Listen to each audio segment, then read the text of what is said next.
ఈ ప్రాబ్లం చూడండి. Current of 10 amperes passes through two very long wires held parallel to each other and separated by a distance of 1 meter. What is the force per unit length between them? మన Moto ఏంటి అంటే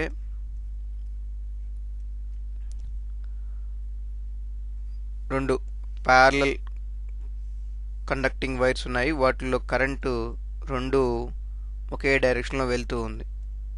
I1 I2 అనుకోండి. ఈ రెండు wires మధ్య ఉన్న distance d. అప్పుడు ఇలా ఉంటే రెండు ప్యారలల్ కండక్టర్ మధ్య కరెంట్ డైరెక్షన్ ఒకటి సేమ్ అయితే రెండు అట్రాక్ట్ చేయబడతాయి ఒకే సెంటర్ దగ్గరికి కొంత ఫోర్స్తో.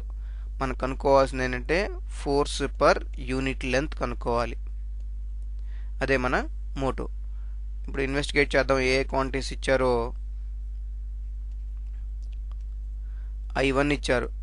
ఈ current of 10 amperes passes through two very long wires అంటే I1 I2 రెండు సమానం, అదంతా 10 amperes.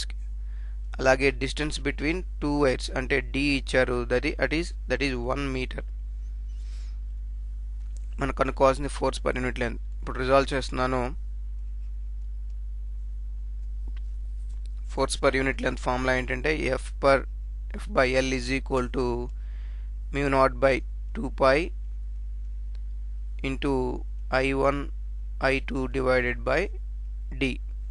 ఈ ఫార్ములా గుర్తుపెట్టుకోండి. Force per unit length is equal to medium constant into ఆ components on which the force depends. రెండు కరెంట్స్ మీద డిపెండ్ అవుతుంది, డిస్టెన్స్ మీద డిపెండ్ అవుతుంది. That is equal to mu naught అంటే 4 pi into 10 to the power of -7. Mu naught అంటే ఏంటి? Permeability of free space by 2 pi into I1 into I2 10 square divided by 1. that is equal to pi cancel అవుతుంది. 2 1s are 2 2s are 2 into ఇది 10 to the power of 2 10 to the power of -7. అప్పుడు మొత్తం 10 to the power of -5 అవుతుంది. 10 to the power of -5 newton per metre. ఎందుకు? Force per length కాబట్టి newton per metre.